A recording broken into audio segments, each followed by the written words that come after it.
Eu estava pensando aqui o como a comunicação é importante, né? Como saber se comunicar é importante. Pensando politicamente em termos de governo, né? Em termos de direito público, política pública, que é o que a gente trata aqui, o governo Bolsonaro é incomunicável, mas ele não é tão ruim, tão horrível quanto a comunicação do presidente e quanto as atitudes do próprio, né? Do mesmo modo, dois presidentes anteriores que nós temos como bons presidentes, um pro lado de cá, um pouco mais, outro pro centro ali, que é o FHC e o Lula, o governo deles não foi tão maravilhoso quanto a comunicação dos mesmos. Quanto o letrado, né? Aquela performance do FHC, muito sempre bem articulado, fez parecer com que o governo dele fosse maravilhoso. Claro que teve alguns momentos de instabilidade, como a crise do petróleo e tudo mais.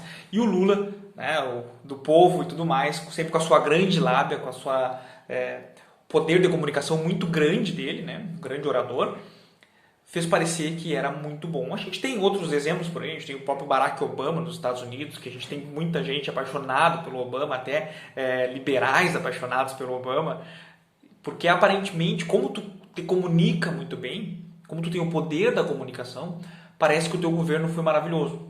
E quando tu tem uma comunicação desastrosa, como era o caso da Dilma, né? Apesar do governo da Dilma ter sido bem ruim, e como tu tem uma comunicação desastrosa, horrível do nosso atual presidente da República, parece que o governo é o pior de todos. Mas se tu for analisar, não estou passando pano para o Bolsonaro, mas tu tem alguns certos caminhos, alguns certos ministérios, primeiramente o da economia, que as coisas estão andando. Né? A Secretaria de Desburocratização andou com alguma coisa. A Secretaria agora da Concorrência, muito boa, fazendo vários projetos. Tem outras áreas, da agricultura, a educação meio perdida, mas não é tão horripilante quanto a comunicação do nosso presidente.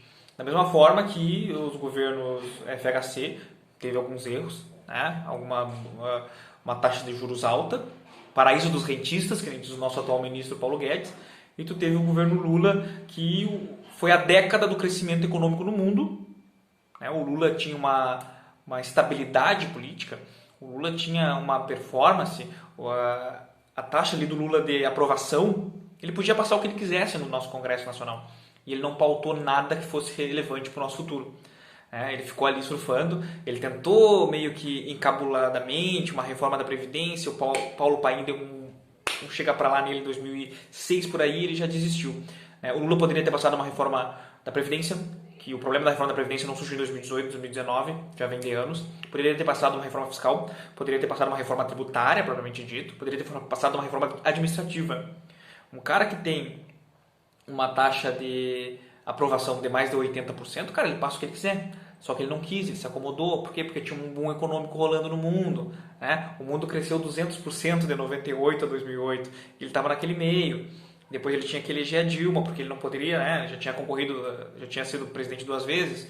E ele teve que fazer toda aquela marolinha, fazer com que a crise econômica de 2008 virasse uma marolinha no Brasil. Para 2010 ele eleger a Dilma, mas sempre com uma comunicação espetacular do ex-presidente Lula, fez com que parecesse que o governo dele fosse ótimo. Do mesmo modo, o FHC também, sempre muito intelectual, muito habilidoso com as palavras, não apoiou diretamente os concorrentes do Lula, fez com que até hoje muita gente acredite que o governo dele foi muito bom. Mas não foi assim, não foi tão maravilhoso. Como eu falei, o FHC teve o paraíso dos rentistas, um juros absurdo.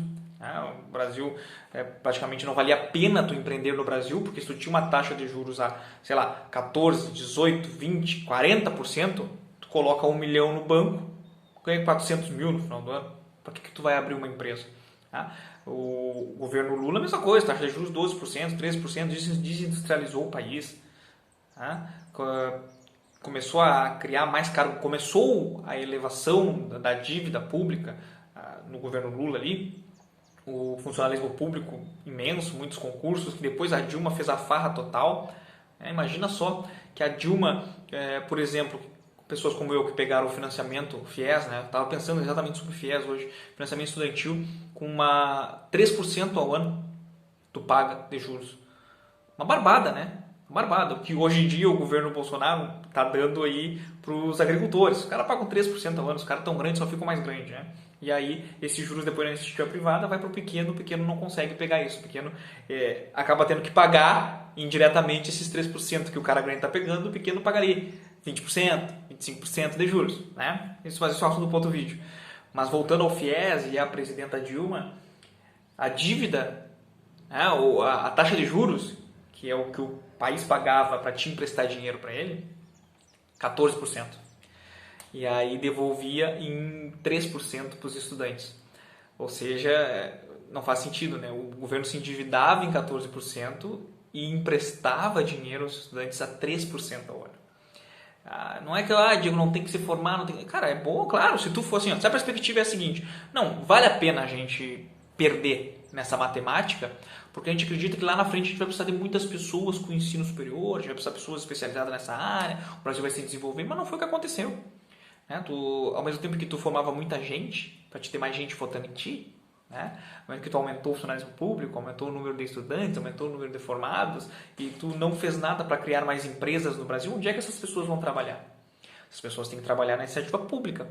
E aí é mais um gasto para o governo, mais um aumento do funcionalismo público, seja diretamente como funcionário público, seja depois dando bolsa, seja lá o que for. Então, foi um outro erro grande e fez a nossa dívida só aumentar. Porque tu pega uma dívida onde tu vai pagar 14% de juros para alguém para te emprestar e cobrar de alguém 3%. Pensem sobre isso. E só parou isso aí porque ela era incomunicável, né? A Dilma era incomunicável. Talvez se o Lula estivesse fazendo isso, ele articulasse melhor, a gente nunca fosse acabar com essa farra. A gente nunca fosse acabar com isso, os juros permaneceriam altos, o país seguiria se endividando assim, para emprestar assim. Né? E o Bolsonaro hoje... Meu celular superaqueceu porque ele estava no sol. E o Bolsonaro hoje, ele acaba fazendo tudo ao contrário, né? Ele consegue maquiar boas políticas, ele consegue esconder que tem gente boa trabalhando no governo dele, simplesmente sendo incomunicável. Então, na política, a comunicação, às vezes, ela é mais essencial até do que, talvez, apoio político e competência. Isso a gente tem que lembrar sempre, a gente tem que ficar sempre atento.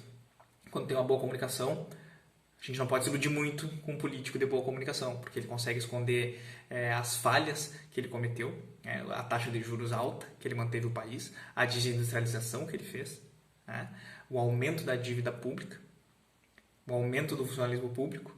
Lá nos Estados Unidos ele consegue esconder que os media carries, que o Obamacare dele simplesmente destruiu a indústria de saúde do país, mas sempre com um bom argumento, com uma boa oratória, tu consegue se sair como um grande político. Então, vamos abrir o olho para quem está falando muito bonito. Não vamos passar pano para quem está falando feio, porque é uma habilidade que é preciso. Porque tu não está se relacionando só com o teu povo, tu te relaciona com outros países, tu precisa ter essa habilidade. Mas não vamos cair no papo populista de quem fala bonito e articuladamente. A gente teve muitos presidentes que eles propagam e a mídia compra que eles foram assim, quando na verdade eles foram bem assim.